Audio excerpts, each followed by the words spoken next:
नमस्कार not time news को स्वागत। मु रजनीकांत पंडा। एबेर ताजा खबर जम्मू काश्मीर भूस्खलन दुर्घटना।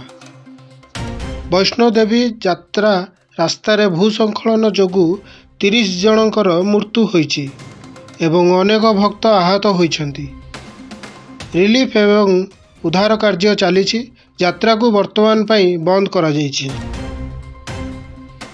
एबेर ताजा खबर जम्मू काश्मीर भूस्खलन दुर्घटना।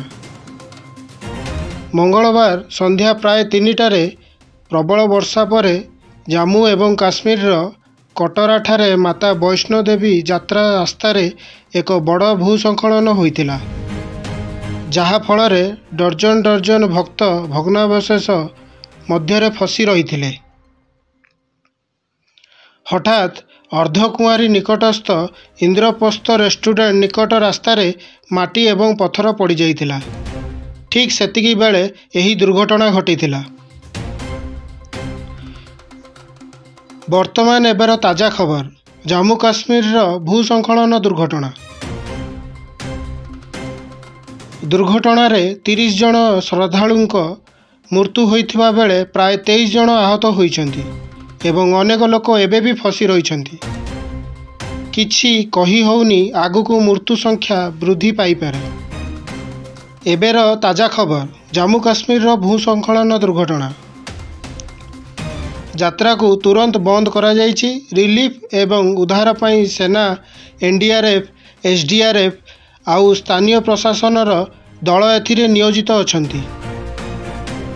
लगातार वर्षा जोगु जम्मू अंचलर अनेक स्थान में भूस्खलन आउ बन्या हेउछि। पोलो भांगी जाइछि। एथिरे मोबाइल सेवा, विद्युत सेवा बाधाप्राप्त होइछि। सरकार तीर्थयात्रा और स्थानीय नागरिक मानकु सतर्क रहिबाकु सूचना दैछन्ति।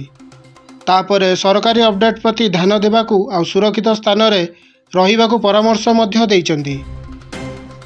एबेर ताजा खबर जम्मू काश्मीर भूस्खलन दुर्घटना। रिलीफ कार्य चली भग्नावशेष हटाइबा पई प्रयास करा जाउछि। किछि लोक एबे भी निखोज अछन्ति। पाणीपाग विभाग जम्मू अंचल पई रेड अलर्ट जारी करिछि। आगुकु आहुरी वर्षा हेबार चेतावनी देइछि। वैष्णोदेवी यात्रा वर्तमान पई बंद अछि। कर्तृपक्ष परे नूतन अपडेट जारी करिवे। वर्तमान पई एतिकी रहिली। पुणी देखाब आउ एक नुआ खबर सहित। देखुतांतु नॉट टाइम न्यूज। प्रत्येक मुहूर्त प्रत्येक खबर।